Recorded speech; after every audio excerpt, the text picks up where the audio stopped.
اور یہ کوئی مقبولیت یا عدم مقبولیت کا کیس نہیں ہے, یہ سیدھا سیدھا سا کیس ہے. گورنمنٹ نے سچی پریس کانفرنس اگر کر لی ہے رانا ثناء اللہ کے حوالے سے تو ثبوت لے جائیں کورٹ آف لا میں, وہ فوراً عمران خان کے وکیلوں کو جرا کرنی ہے سامنے اعظم خان سے کہ بتاؤ سچ جھوٹ کیا ہے. جی بالکل صحیح. جی حافظ طاہر صاحب, ظاہر ہے 164 کے بیان کی کتنی اہمیت ہے, یہ بھی بڑا امپورٹنٹ سوال ہے. جس طرح عامر صاحب کہہ رہے ہیں کہ کارروائی ڈیفینٹ ہو سکتی ہے, آفیشیل سیکرٹ ایکٹ جو انہوں نے بریک کیا ہے اس کے تحت کارروائی ہو سکتی ہے, تو آپ سمجھتے ہیں کہ یہ چیئرمین پی ٹی آئی کے لیے مشکل ہو سکتا ہے, اور کتنی اہمیت دیتے ہیں آپ اعظم خان کے بیان کو؟ بسم اللہ الرحمن الرحیم نحمدہ ونصلی ونسلم علی رسولہ الکریم. دیکھیے یہ بات میں اس وقت بھی جب خان صاحب کی حکومت تھی اور یہ سائفر کا معاملہ آیا تھا تو میں نے اس وقت بھی عرض کیا تھا کہ چونکہ تھوڑا سا میں یہ خارجہ امور اور ان چیزوں کو سمجھتا ہوں, اس طرح کی روز ہی آتے ہیں, آپ کے ہاں بھی آتے ہیں, آپ کے ہاں سے بھی روز ہی جاتے ہیں. لیکن خان صاحب نے بہرحال وہ پھر آڈیو آ گئی جس میں خان صاحب نے کہا اس کے اوپر کھیلیں گے, اور اس وقت کچھ لوگوں کا خیال تھا کہ نہیں اس پہ لمبا نہیں چل سکتا معاملہ اور یہ اس پہ نہیں کرنا چاہیے. خان صاحب کی کابینہ میں بھی کئی لوگوں کی رائے تھی, لیکن بہرحال وہ ہو گیا. یہ سب کو پتہ ہے. اس کے بعد امریکہ سے تعلقات کی بحالی اور امریکنز کا خان صاحب کے ساتھ رابطہ اور ظلم خلیل زاد کا مسلسل پاکستان آ کے جنرل باجوہ پہ یہ دباؤ ڈالنے کی کوشش کرنا کہ وہ خان صاحب کے ساتھ ملاقات کریں اور معاملات کو جو ہے, تو یہ ساری چیزیں کو مخفی نہیں. آج کا دور تو میڈیا کا دور ہے, اور لازمی بات ہے کہ جب تک اعظم خان صاحب جو ہیں وہ جب اب آئیں گے, بیان دیں گے, سامنے آئیں گے, تو اس وقت باقی چیزیں سامنے آ جائیں گی. لیکن یہ بات میرے لیے نئی نہیں ہے, اور میرا خیال ہے یہاں جو ہمارے بیٹھے ہیں ساتھی ان کے لیے بھی نئی نہیں ہے کہ سائفر کے اوپر کھیلا گیا تھا, اور وہ سائفر کو ایک وقتی طور پر اپنی حکومت کے گرانے کے بعد استعمال کیا گیا اس کے, لیکن اس کے بعد یہ معاملہ قضیہ ختم ہو گیا. اور اب چونکہ یہ چیزیں سامنے آئی ہیں, اب اس پہ حکومت کون سا کیس بناتی ہے, کیا کرتی ہے, وہ بہرحال خان صاحب نے نااہل تو ایک ہی کیس میں ہونا ہے نا, چاہے 300 کیس بنا لیں آپ, تو اس لیے اب یہ پتہ چلے گا کہ کس کیس میں کتنے کیسوں میں نااہل ہوتے ہیں یا کون سا کیس ان کی نااہلی کا سبب بنتا ہے. صحیح. ایاز صاحب آپ کس طرح سے دیکھ رہے ہیں؟ آپ کو لگتا ہے کہ چیئرمین پی ٹی آئی کے خلاف کارروائی ہو سکتی ہے؟ کھیلنے کا جو ایک آڈیو کا ذکر ہو رہا ہے بار بار, تو کیا یہ معاملہ اب ان کے لیے سنجیدہ ہو سکتا ہے؟ آفیشیل سیکرٹ ایکٹ کے تحت گورنمنٹ کارروائی کر سکتی ہے؟ دیکھیں حافظ صاحب نے آپ کو جاتے جاتے بتا تو دیا کہ اصل یہ سارا کچھ ہو کیوں رہا ہے, کیونکہ نااہل کرنا ہے. ایک بندہ اچانک غائب ہو جاتا ہے, لاپتہ ہو جاتا ہے, وہ رپورٹ اس کی درج کرا دی جاتی ہے, اور پھر ایک دن اچانک ملک کے وزیر داخلہ تشریف لاتے ہیں اور وہ ہمیں بتاتے ہیں کہ جی وہ تو اپنے دوست کے پاس گئے ہوئے تھے, بہت ٹینشن میں تھے, ظاہر ہے یہ سائفر اتنا بڑا ظلم ہو گیا ہوا تھا ان کے ہاتھ سے, تو اس لیے وہ دوست کی طرف ریسٹ کر رہے تھے. وہ پتہ سا دوست ہے جس نے ان کے گھر والوں کو بھی نہیں بتایا کہ یار آپ ٹینشن نہ لیں. مطلب یہی ہوتا ہے نا کہ آپ کبھی کسی دوست کی طرف جا کے ٹھہر جاتے ہیں. تو وہ 164 کا بیان ایک اسحاق ڈار صاحب کا بھی آیا تھا, وہ پھر ہم نے ایک دن ڈسکس کیا, وہ یہاں پتہ چلا کہ نہیں جی وہ تو چونکہ ان سے لیا گیا تھا, زبردستی لیا گیا تھا, اس لیے اس کی اہمیت کوئی نہیں تھی. اب یہ پتہ نہیں, یہ تو اس وقت تو ظاہر ہے اب جب وزیر داخلہ کہہ رہے ہیں تو زبردستی نہیں لیا گیا ہوگا نا, انہوں نے بڑے شوق سے دیا ہوگا, اپنی مرضی سے دیا ہوگا, کہ ٹائم تو بہت لگا ہے, اتنا عرصہ لگا ہے, کوششیں تو بڑی عرصے سے جاری تھی کہ کوئی وعدہ معاف کہیں سے مل جائے تاکہ کارروائی آسان ہو جائے. جب آپ نے طے کر لیا کہ کارروائی کرنی ہے تو پھر ظاہر ہے پھر اس طرح کی اور بھی چیزیں آ سکتی ہیں, اس میں کوئی حیرت والی بات نہیں ہوگی. لیکن وہ جو ہوتا ہے کہ جی ایک بندہ خود اٹھے اور واقعی وہ کہے, ہم نے دیکھا نا ابھی چند دن پہلے آپ نے دیکھا کہ اس میں شادی ہال میں ایک پارٹی بن گئی. مطلب اس سے پہلے کبھی آپ نے اس طرح کا دیکھا تھا سین اس ملک میں کہ ایک شادی ہال میں ایک نئی پارٹی کا جنم ہو رہا ہے. تو کوششیں تو ظاہر ہے گورنمنٹ وہی کر رہی ہے ساری ایک پارٹی کو توڑنے کے لیے. چلیں پارٹی ٹوٹ جائے گی, لیکن کام ان کو پارٹی کے لیڈر سے زیادہ ووٹر پہ کرنا چاہیے.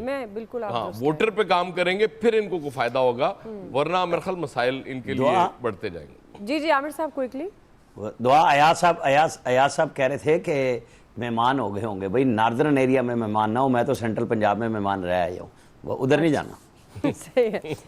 فیصل صاحب آپ کو کیا لگتا ہے یہ کیا ہو کیا رہا ہے، اور یہ سائفر جس پر اتنا چیئرمین پی ٹی آئی نے بات چیت کی اور اس کو کہا کہ یہ سازش ہوئی ہے، اور اب اعظم خان کے بیانات سامنے آ رہے ہیں، تو کس طرح سے دیکھ رہے ہیں آپ ان کو؟ آپ کو لگتا ہے کوئی کارروائی ہو سکتی ہے چیئرمین پی ٹی آئی کے خلاف؟ دیکھیں، سائفر کے دو پہلو ہیں. ایک تو یہ کہ سائفر ہے یا نہیں ہے، اور کتنا سچ ہے اور کتنا جھوٹ ہے اس سائفر کے اندر، اور دوسرا پہلو یہ ہے کہ عمران خان نے سائفر کو کس طرح استعمال کیا. آپ اعظم خان صاحب کا جو بھی بیان ہے اس کو تو آپ ایک طرف رکھ دیں، وہ سچ بول رہے ہیں جھوٹ بول رہے ہیں، اس بات سے قطع نظر ہم لوگوں میں بھی تو تھوڑا بہت بنیادی شعور تو ہے نا، یہ وہ بھی ہم میں نہیں ہے. یہ تو ہمیں نظر آیا نا کہ عمران خان صاحب نے سائفر کو اپنے سیاسی مفادات کے لیے استعمال کیا ہے. ہمیں بھی نظر آیا نا کہ عمران خان نے سائفر کے حوالے سے جو ہے خود کئی دفعہ اپنے بیانات تبدیل کیے. عمران خان نے خود جو ہے اپنی حکومت کو کبھی امریکی سازش، کبھی جو ہے وہ باجوہ صاحب کی سازش، تو کبھی کسی کی سازش جو ہے قرار دیا. یہ تو ہم نے خود دیکھا ہے نا. تو اس سائفر کے حوالے سے کارروائی کے لیے اتنا کچھ حکومت کے پاس مواد موجود ہے کہ یہ اس طرح کی چیزیں شامل کر لیتے ہیں نا کہ اعظم خان کا بیان اچانک سے سامنے، اس سے جو جینون چیز ہوتی ہے نا وہ بھی کمزور ہو جاتی ہے. تو اگر حکومت کو چاہیے اب وہ بھائی قوت فیصلہ پیدا کرے، اسے کوئی فرق نہیں پڑنا کہ اعظم خان کے یہ جو اعظم خان صاحب نے آج بات کی ہے، ان میں کوئی ایک بھی ایسی بات ہے جو ہمارے اور آپ کے علم میں نہ ہو. اچھا، علم کو بھی چھوڑے، کوئی بھی ایک ایسی بات ہے، ہو سکتا ہے کہ میں کسی کو پسند کرتا ہوں، کسی کو ناپسند، لیکن کیا ہمیں یہ نہیں پتا کہ جو کچھ ہوا وہ پورا ایک سیاسی کھیل تھا جو عمران خان صاحب نے کھیلا؟ کسی کو یہ کھیل اچھا لگا ہوگا، کسی کو برا لگا ہوگا، کوئی بول دے گا، کوئی نہیں بولے گا، سب تو اس بات پہ متفق ہے نا یہ سائفر کے نام پہ کھیل کھیلا گیا. سائفر کے نام پر جو ہے وہ کھیل کھیلا گیا. آپ کارروائی کریں، آپ قوت فیصلہ پیدا کریں. آپ یہ کیوں چاہتے ہیں کہ کارروائی ہم پہ الزام نہ لگے کہ ہمارے دور میں جو ہے وہ خان صاحب کے خلاف جو کارروائی ہوئی؟ اگر یہ اتنا غلط ہوا ہے غلط، آپ بھائی قدم اٹھائے، فیصلہ کریں، آپ ایف آئی آر کاٹیں. غداری کا مقدمہ جو اگر آپ سمجھتے ہیں کہ عمران خان غداری کا مرتکب ہوا تو اعظم خانوں کو تلاش نہیں کرے. اعظم خان نے آج کوئی نئی بات تو نہیں کہتی. آپ ایف آئی آر کاٹیں، غداری کا کیس چلائیں، ختم کریں چیپٹر کو. لیکن اس طرح کے جو ہمارا جو ماضی کہتا ہے، جو اپوزیشن کو جب بھی اس طرح کی چیزیں کی گئی نا تو اس سے کوئی حاصل نہیں ہوا. اس طرح کی چیزوں سے یقین کریں آپ. اگر یہ کوئی عمران خان کے خلاف کام کر رہا ہے تو اس کو یہ بات ذہن نشین کرنی چاہیے، اس سے عمران خان کا کیس مضبوط تو ہو سکتا ہے، کمزور نہیں ہو سکتا. جب اتنی جینون چیزیں موجود ہیں تو آپ کو کسی مضبوط چیز کی ضرورت نہیں ہے. سب سے مضبوط کیس بنے گا، یہ ذہن میں رکھ لیں. جی اعظم خان نفس ناطقہ تھے عمران خان کے. ارے عمران خان کا عمل جو ہے نا وہ خود سب سے بڑا بیان ہے نا، وہ خود عمل ہے. یہ بات آپ کو بھی سمجھنی چاہیے کہ یہ عام آدمی نہیں ہے، بڑے قریبی ہیں. تو پھر حکومت کارروائی کیوں نہیں کرتی جس نقطے پر بات کر رہے ہیں فیصل صاحب؟ اعظم خان خود چھوڑے نا، عمران خان کا عمل جو ہے خود سب کے سامنے ہے نا. جی نوید صاحب، میرے خیال میں سب سے پہلے تو ہمیں اپنے الفاظ کے چناؤ میں میرے خیال میں بہت محتاط ہونے کی ضرورت ہے. جیسے آپ نے شروع میں ذکر کیا کہ جی سائفر کا ڈرامہ بے نقاب، اب یہ الفاظ ہی جو ہے یہ سبجیکٹیو ہیں، یہ آبجیکٹیو نہیں ہے. پھر کہا گیا کہ جی اعظم خان صاحب کے انکشافات تو ابھی یہ وزیر داخلہ رانا ثناء اللہ صاحب کے منہ سے ہم سن رہے ہیں. ان کا بیان جو ہے وہ آئے گا، یہ بیان کس طرح سے ریکارڈ کیا گیا. ایک شخص جو ایک ماہ سے لاپتہ ہے، اور میرے خیال میں اعظم خان نے یہ ہوش ربا انکشافات کیے ہیں. نہیں، آپ مبینہ طور پہ کہیں گے، آپ ڈرامہ بے نقاب، میرے خیال میں یہ کہنا یہ انٹائرلی سبجیکٹو ہو جاتا ہے، یہ آبجیکٹیو رپورٹنگ میرے خیال میں نہیں ہے. اچھا چلیں، آپ کا اپنا پوائنٹ آف ویو ہے، مبینہ آڈیو میں بھی یہی ڈرامہ کھیلنے کی بات کی گئی ہے. ہم ججمنٹ، رانا صاحب ہم ججمنٹ نہیں دیتے یہاں پہ بیٹھ کے ہمارا کام تجزیہ. آپ کا اپنا پوائنٹ آف ویو ہے، میرا اپنا پوائنٹ آف ویو ہے. میں نے اگر سائفر کو ڈرامہ کہا یا ہوش ربا، میرا اپنا پوائنٹ آف ویو ہے. تجزیہ ہی ہوتا ہے حضور، نہیں بن جاتے، یہ تجزیہ ہو رہا ہے. ہم یہاں پہ جج جیوری اور ایگزیکیوشنر نہیں بنتے کہ ہم الزام بھی لگائیں، گواہ بھی بن جائیں اور پھر فیصلہ بھی صادر کر دیں. ایسا نہیں ہوتا. ابھی یہ جو بھی جس طرح کا بیان ریکارڈ کیا گیا، کوئی خبر اور کوئی بات ہونی نہیں چاہیے میڈیا پہ، ان کا کچھ نہیں پتا. پولیس نے اسلام آباد ہائی کورٹ لیگل ہو جاتی ہے، پھر بات کیا ہوگی؟ پولیس نے اسلام آباد ہائی کورٹ میں یہ کہہ رکھا ہے کہ جی وہ صاحب اغوا ہو چکے ہیں، وہ صاحب افغان ہیں، کڈنیپ ہوئے ہیں، اور وہ صاحب جو ہے وہ مجسٹریٹ کے سامنے آ کے وہ اپنا بیان ریکارڈ کرتے ہیں، اور اس بیان میں وہ ساری جو ہے وہ کنفیشن کر دیتے ہیں. تو صحیح۔ اس کنفیکشن ان کنفیشن کی حیثیت کیا ہوگی؟ سب سے پہلے اس طرح کا جو مجسٹریٹ کے سامنے بیان دیا جاتا ہے اس بیان میں باقاعدہ جرا ہوتی ہے، اس سے پوچھا جاتا ہے، جو صاحب بیان دے رہے ہیں ان سے پوچھا جاتا ہے کہ کیا ان کے اوپر کوئی زور زبردستی نہیں ہے، کیا وہ اپنی مرضی سے یہ بیان دے رہے ہیں؟ یہ بیان سامنے آتا ہے اور وہ بیان بھی ہمارے سامنے مجسٹریٹ کے سامنے. اب سب سے پہلا سوال تو یہ ہے کہ وہ افغان ہیں، کڈنیپ ہوئے ہیں، اور اس کڈنیپ اپنے افغان کے دوران جو ہے وہ ایک سٹیٹمنٹ مجسٹریٹ کے سامنے ریکارڈ کروا رہے ہیں. تو سب سے پہلے سوال تو اس کے اوپر اٹھتے ہیں. تو اگر وہ تو یہ سارا معاملہ سامنے میرے خیال میں، اور جو سائفر کا ہم نے کہا کہ جی سائفر کا ڈرامہ پہلے ہی یہ government P D M government پہلے ہی کہہ چکی ہے کہ سائفر ایک ڈرامہ تھا. اگر یہ مفروضہ تھا، یہ فکشن تھی، یہ افسانہ تھا، تو اس کے اوپر نیشنل سیکیورٹی کمیٹی کی میٹنگ ہوتی ہے اور اس میں ملک کی ساری اعلیٰ قیادت جو ہے وہ پولیٹیکل بھی اور وہ عسکری قیادت بھی بیٹھتی ہے، اور اس کی بیسس پہ پھر ایک ملک کو جو ہے وہ ڈیمارش دیا جاتا ہے، اس کے آنوائے کو بلا کے، اس کے ایمبیسڈر کو بلا کے پروٹیسٹ کیا جاتا ہے. تو مجھے تو نہیں سمجھ آ رہی کہ ایک مفروضے کی بنا پہ کس طرح سے ایک ملک کے ساتھ تعلقات جو ہے وہ ٹھیک ہے. بالکل آپ کا اپنا پوائنٹ آف ویو ہے، اس حد تک لے کے آئے جا سکتے ہیں. بالکل نوید صاحب آپ کا اپنا پوائنٹ آف ویو ہے. معصومیت میں ڈیمارش کر دیا. میں ایک بات دعا کرنا چاہ رہا ہوں. جی فیصل ایک بات دعا میں کرنا چاہ رہا ہوں. نوید صاحب جو کہہ رہے ہیں، لیکن وہ تو دعا ایک بات سے نوید صاحب سے، عمران خان نے تو خود کاغذ لے رہا ہے کہ میرے پاس موجود ہے، تو اس میں مفروضہ کیا ہے؟ ہاں. اور دوسری بات جو ان کی آڈیو آئی اور اس کے بعد جس طرح سے اعظم خان سے انہوں نے بات کی، پھر 1 2 3 آڈیوز آئیں، اس کے بعد تو ہم یہ کہہ سکتے ہیں نا کہ یہ جان بوجھ، اور وہ خود کہہ رہے ہیں کہ اس پر ہم کھیل رہے ہیں. اس کے بعد بنتی نہیں ہے نا بات کہ ہم اس کو اس طرح سے نہ رپورٹ کریں. پولیٹیکل ڈرامہ ہی تھا نا. اور اعظم خان کا بیان کو مد نظر رکھتے ہوئے بات کی جا رہی ہے. میں نے یہ نہیں کہا کہ رانا ثنا نے ان کے بارے میں کہا، جو مجسٹریٹ کے روبرو ان کا بیان سرکولیٹ ہوا ہے، میں اس پر یہ سوال رکھا ہے. الیاس صاحب آپ کو کیا لگتا ہے کہ چیئرمین پی ٹی آئی کے خلاف اس سارے معاملے پر کوئی کارروائی ہو سکتی ہے؟ الیاس صاحب ظاہر ہے گورنمنٹ اس پر کارروائی کرنا چاہتی ہے. ظاہر ہے 164 کا جو بیان انہوں نے جو ملا ہے، گورنمنٹ اس پر جائے گی. اب اس پر جا کے ان پر جو بھی ہے کہ انہوں نے جو کیا ہے کہ انہوں نے ایک ملک کے اہم مسئلے کو اس کو لے کے چلیں اور اس کو غلط طریقے سے لے کے چلیں. جیسے بھی ان پر کیس بنائیں گے، ان کو نااہل کرنے کے لیے ایک بھرپور طریقے سے کوشش کی جائے گی. جو بھی 62 لگے گی، 63 لگے گی، جو بھی، تاکہ ان کو نااہل کیا جائے. گورنمنٹ کا تو یہ سارا ہے. لیکن گورنمنٹ جو جس طریقے سے لے کے آ رہی ہے، تو دیکھ لیں سارے جو ایکسپرٹس وغیرہ بھی اس پر کر رہے ہیں کہ جی اس میں ایک کوئی کہہ رہا کہ مفروضہ کہہ رہا ہے، کوئی کہہ رہا کہ اس میں حقائق جو ہیں وہ اس طرح پیش کیا جا رہا ہے جس طرح پریس کانفرنس کر کے کہہ رہے ہیں کہ جیسے کوئی ڈرامہ یہ بھی کر رہے ہیں تاکہ ان کو پھنسانے کے لیے کوشش کر رہے ہیں. گورنمنٹ کو سیدھا سادہ لے کے آنا چاہیے، سامنے اس کو بیان کو لے کے آنا چاہیے. اس کے لیے بھی باقاعدہ ایک یعنی کہ ایک نیشنل سیکیورٹی کی میٹنگ بھی کال کرنی چاہیے اور اس میں بتانا چاہیے کہ یہ انہوں نے 164 کا بیان دیا ہے اور اس میں جو مسئلہ ہوا ہے اس میں ملک کی سالمیت کو خطرہ انہوں نے خود کیا ہے. پہلے یہ جو جس چیز کو کہہ رہے تھے اور ان کی یہ آڈیو ہے، اس ساری چیزوں کی بریفنگ دینی چاہیے باقاعدہ، تاکہ اعتماد میں لینا چاہیے، تاکہ اتنا بڑا جو قدم اٹھانا ہے کسی کے خلاف تو اس کے لیے یہ ایک باقاعدہ ایک طریقہ کار کے تحت ان کے لے کے آنا ہے. کیونکہ اگر خان صاحب ان کو بھی پورے دینا چاہیے، جیسے وہ نوید صاحب کہہ رہے تھے کہ 164 کے بیان میں بالکل ان سے پوچھا جاتا ہے کہ آپ بالکل آپ ٹھیک پر آپ دباؤ تو نہیں، آپ جو بیان دے رہے ہیں اس پہ جرا کی جاتی ہے وکلا کی. تو ظاہر ہے اس میں جو مسئلہ جو لے کے آ رہے ہیں ان کو جو کسی قسم کا بھام نہیں چھوڑنا چاہیے اس میں، تاکہ لوگوں کے جو ذہنوں میں کوئی ایسا نہ ہو کہ جی پھنسایا جا رہا ہے، جو اس طرح کیا جا رہا ہے. جس طرح وہ کر رہے تھے کہ پی ٹی آئی کے چیئرمین تھے، سائفر ہے جیب میں ڈال کے دکھا دیتے تھے عوام کو، اور عوام اس پر یقین کر رہی تھی کہ جی یہ سائفر ہے، اس طرح ہے. بعد میں اب وہ خود ہی کہہ رہے ہیں، اعظم خان کہہ رہے ہیں کہ وہ گم چکا تھا سائفر، انہوں نے گما دیا تھا. تو یہ ساری جو چیزیں ہیں اس کو لے کے آئندہ لے کے اس کو چلا جائے. گھومنے کی بات خود خان صاحب بھی کر چکے ہیں. بالکل وہ کر چکے ہیں. تو اس کو باقاعدہ اس کو قانون کو پھر دیکھنا چاہیے، پھر سامنے لے کے آنا چاہیے جو بھی حقائق ہیں اس کو عوام کے سامنے. دعا آپ کو پتا میں تو کمزور جان ہوں.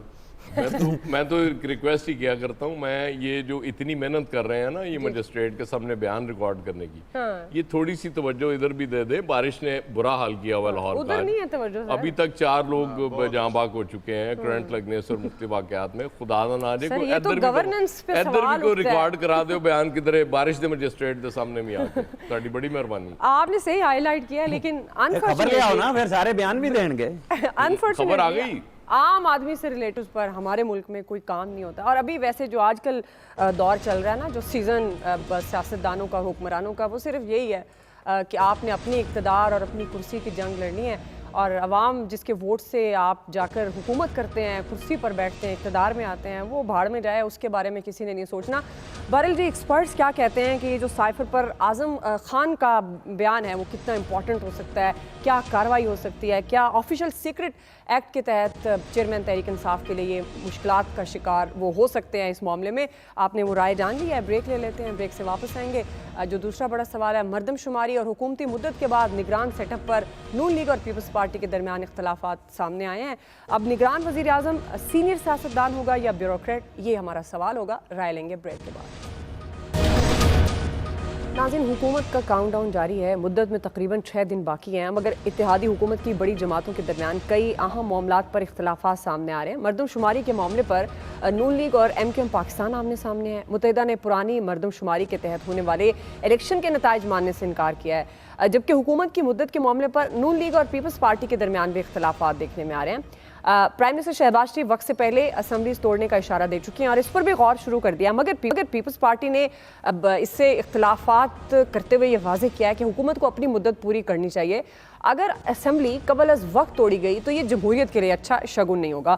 اب نگران سیٹ اپ کے معاملے پر بھی دونوں جماعتوں کے درمیان واضح اختلافات پائے جا رہے ہیں. نون لیگ کے سینئر رہنما ہیں وزیر دفاع خواجہ آصف، جو یہ کہتے ہیں کہ نگران وزیر اعظم بیوروکریٹ یا ٹیکنوکریٹ ہو سکتا ہے، مگر پیپلز پارٹی کے قمر زمان قائرہ نے 2 ٹوک الفاظ میں یہ واضح کر دیا ہے کہ نگران وزیر اعظم کا عہدہ سیاستدانوں کا حق ہے اور ایک سیاستدان ہی اس عہدے پر ہوگا. اسی سے متعلق ہمارا سوال ہے. نوید صاحب، میں آپ سے آغاز کروں گی. آپ کو کیا لگتا ہے اب یہ جو اختلافات سامنے آ رہے ہیں، قمر زمان قائرہ سینئر سیاستدان کی بات کرتے ہیں، خواجہ آصف ریٹائرڈ بیوروکریٹ کا نام ہو سکتا ہے، وہ یہ کہہ رہے ہیں، تو یہ اب ان اختلافات کے دوران آپ کو کیا لگتا ہے نگران وزیر اعظم اب کن کا ہو سکتا ہے؟ نون لیگ اپنا لائے گی یا پاکستان پیپلز پارٹی؟ اچھا دیکھیں تو سب سے پہلے تو جو یہ اختلافات آنے ہی تھے، یہ میرج آف کنوینئنس تھا جو کہ پی ٹی آئی کی گورنمنٹ کو جو ہے وہ گرانے کے لیے یہ آئی تھی، بیکاز یہی مد مقابل رہے ہیں، یہی پارٹیز جو ہے ایک دوسرے کے مد مقابل رہی ہیں، اور اب جب الیکشن قریب آتا نظر آ رہا ہے تو ان میں یہ اختلاف آنے ناگزیر تھے اور یہ ہونا ہی تھا. مجھے حیرت اس بات پہ ہو رہی ہے کہ مشاورت ہو رہی ہے 2 سیاسی جماعتوں کے اور 2 سیاسی خاندانوں کے بڑوں کے درمیان کہ نگران سیٹ اپ کون سا ہوگا. حالانکہ مشاورت آئینی طور پہ دیکھیں تو مشاورت جو ہے وہ قائد ایمان اور قائد حزب اختلاف کے درمیان ہونی ہے، اور وہ ہمیں ہوتی نظر نہیں آ رہی. اور اس کے نتیجے میں جو بھی ابھی کل ہی میرے خیال میں رانا ثناء اللہ صاحب کا بیان تھا کہ جی حفیظ شیخ صاحب کا نام جو ہے وہ سامنے آ رہا ہے. جو بھی آئے گا سامنے، جو بھی انٹرم سیٹ اپ آئے گا، وہ الیکشن کیا فری فیئر اور ٹرانسپیرنٹ الیکشن کروا پائے گا. ابھی ہم یہ دیکھ رہے ہیں کہ ایک پارٹی کو ڈسمینٹل کیا جا رہا ہے، وہ پارٹی جو کہ 3 صوبوں میں، جو کہ اے جے کے میں، جو کہ گلگت بلتستان میں حکومت میں تھی، اس کو ڈسمینٹل کر کے اس کو الیکشن کی دوڑ سے نکالا جا رہا ہے. تو کیا اس صورتحال میں جو الیکشن ہوگا تو کیا وہ الیکشن کریڈیبل ہوگا؟ کیا اس الیکشن کے نتیجے میں جو ہے وہ سیاسی استحکام جو کہ اس وقت بہت ضروری ہے پاکستان کے لیے، آپ کل آئی ایم ایف کی رپورٹ کل کی دیکھ لیں، اس میں یہ کہا گیا ہے کہ آگے یہ ابھی جو ہمیں بریدر ملا ہے $3 بلین کا، یہ صرف اس انٹرم سیٹ اپ کے لیے، اور وہ بھی کنڈیشنل ہے کہ آپ نے تمام شرائط جو ہے وہ پوری کرنی ہے. تو اس کے بعد اچھا اس کی انٹرسٹنگلی اس کے بعد آپ کو نئی گورنمنٹ کو ایک اور آئی ایم ایف کا پروگرام لینا ہے بیکاز آپ کی ایسے ہی۔ Economy in state of flux رہے گی آگے 2-3 سال کے لیے. ٹھیک ہے تو میرے نور خیال صاحب. میں جی، اس ایاز وقت ہمارے سیاستدانوں کو سیاست ایک طرف رکھ کے ملک کا سوچنا چاہیے. بالکل درست بات، اور ہونا تو یہی چاہیے. آئیڈیلی ہونا یہی ہے کہ ملک کا خیال رکھیں، عوام کا خیال رکھیں، اپنے مفادات کو سائڈ میں. ایسا آپ کو کیا لگتا ہے کس کی چلے گی؟ جو کہ آئینی سچویشن ایک الگ ہے، لیکن اس وقت جو اختلافات ہیں یار آپ ان کی لوگ بھی بات کریے. مطلب لطیفے سنانے سے باز نہیں آتے. نوید صاحب بھی وہی کام کر رہے ہیں کہ وہ وزیر اعظم اور وہ کیا کہتے ہیں جی اپوزیشن لیڈر، اور اپوزیشن لیڈر بیچارے کو تو میں یہ آئیڈیل وہ کر رہا ہوں. اور نوید صاحب اس کو بیچارے کو پچھاڑتے ہی نہیں ہیں یہ حکومت والے. آپ پتہ نہیں کہاں بیٹھے ہوئے ہیں. آپ سمجھ لیں زرداری صاحب ان کو تو آپ معاف کر دیں نا. اور یہ بات صرف پیپلز پارٹی اور نون لیگ کے درمیان بھی نہیں ہے، یہ کہیں اور بھی ڈسکس ہو رہے ہیں نام. تو یہ اتنا آسان نہیں ہے جتنا لگ رہا تھا کہ ہم نے اپنا اپوزیشن لیڈر بنا دیا اب آرام سے ہم جو چاہیں گے کر لیں گے.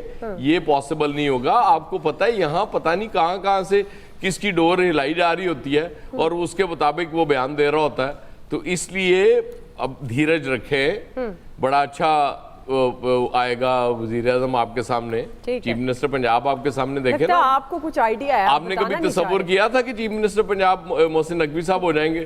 ہو گئے نا. تو آپ بالکل حوصلہ رکھیں، انشاءاللہ بڑا اچھا آپ کو نگران وزیر اعظم ملے گا. اور آپ ٹینشن بالکل نہ لیں. یہ ٹینشن نون لیگ کو اور پیپلز پارٹی کو لینے دیں. جن کو نظر آ رہا ہے کہ شاید کوئی ایسا بندہ نہ آ جائے جو الیکشن ڈیلے کر دے، تو اس لیے آپ چل کریں، انجوائے کریں. آئی ایم ایف کا سیٹ اپ آ سکتا ہے، یہ بھی بڑی خبریں ویسے گردش کر رہی ہیں. ان کا تو ہمیشہ سے وہ تو ہیں ہی، انہی کا تو چلتا ہے یہاں سیٹ اپ. صحیح. حافظ طاہر صاحب آپ کے سخت جان کے پاس کیا خبر ہے؟ کہیں آپ تو نہیں ویسے حافظ طاہر صاحب بننے جا رہے ہیں نگران وزیر اعظم؟ بات سنیں، مجھے اس زندگی کے بعد ایک اور زندگی بھی جو ہے نا وہ میرا ایمان ہے کہ وہ آنی ہے. اس لیے یہی زندگی جو اس وقت گزر رہی ہے اللہ تعالیٰ اس پہ ہمیں معاف کر دے. یہ مسکرا تو آپ پڑے ہیں. عامر صاحب مجھے پتا ہے کہ وزیر اعظم ہاؤس کے ارد گرد تو آپ رہتے ہیں بھائی، ہم تو لاہور میں بڑی دور رہتے ہیں، اس لیے آپ فکر میں تو اسلام آباد میں رہتا ہوں، اس لیے مسئلہ ہے چاروں طرف ہم ہی ہے. اور میں آپ کے یہ سن لیں، ناظرین بھی سن رہے ہیں اور یہ 4-5 ساتھی سن رہے ہیں. میں آپ کے حق میں وڈرا ہو گیا بھائی جان. جیسے کبھی میرے نام چلیں اب آپ اپنی سخت جان کی خبر دے دیں، سخت جان کی خبر دے دیں. میں آپ کے حق میں دستبردار ہو گیا، میرے الیاس رانا صاحب کے حق میں. اب کہانی کرتے یہ والی صحیح ہے. حافظ طاہر صاحب اچھا خبر دے دیں. جی آپ کا بات یہ ہے جی کہ میں نے آپ کو پچھلے ہفتے بھی کہا تھا، میں اسی پہ قائم ہوں کہ یہ جتنے نام آ رہے تھے، دیکھیں آہستہ آہستہ ختم ہو گئے نا نام. کچھ خود چلوا رہے تھے، شوقیہ اداکار تھے، شوقیہ نام آ رہے تھے کہ چلیں 2-4 دن آموں کے جو ہے دن ہیں تو چلو کو پیٹیاں شیٹیاں لوگوں نے بھیج دی کہ جناب وزیر اعظم بننے والے ہیں.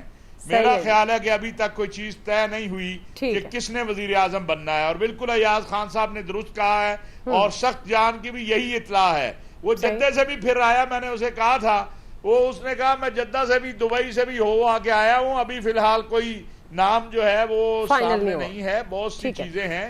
اور آپ ایک بات یاد رکھیے گا اس سارے عمل میں کہ جو 2 کام ہوئے ہیں پچھلے 3 ہفتوں میں، ایک فیسیلیٹیشن کونسل اور ایک گرین پاکستان. جو بھی آئے گا اس تناظر میں، اور آئی ایم ایف تیسری بات، اس تناظر میں وزیر اعظم ہوگا. یہ نہیں ہوگا کہ الیکشن ہے یا سلیکشن ہے، وہ بعد کی بات ہوگی.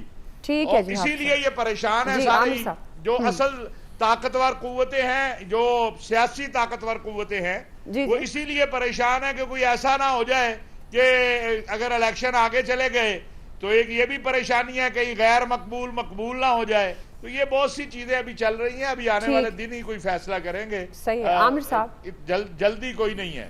ٹھیک ہے عامر صاحب. بات سمپل سی ہے. میں نے پرسوں آپ کو ناصر کھوسا نام بتایا تھا، اور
صحیح ہے جی. ایک ہی طریقے سے الیکشن ہوگا, کوئی تبدیلی نہیں آئی. کسی قسم کے پریشان مت ہو, وہی کھائیں پاپ کارن.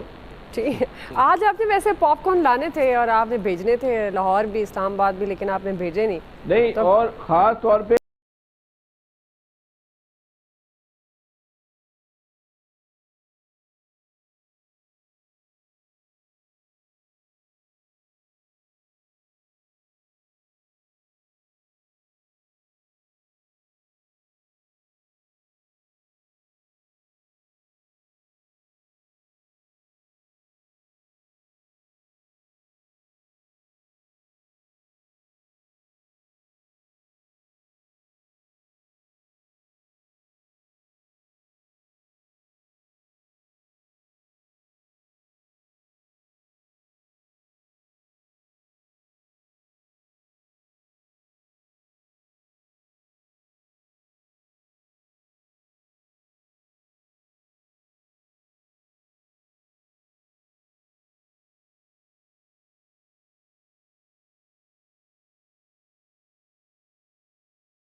ویلکم بیک ناظرین. اور طاقتور سپیل شروع ہو چکا ہے. اسلام آباد اور راول پنڈی میں طوفانی بارشوں سے نشیبی علاقے زیر آب آ چکے ہیں. اگر اسلام آباد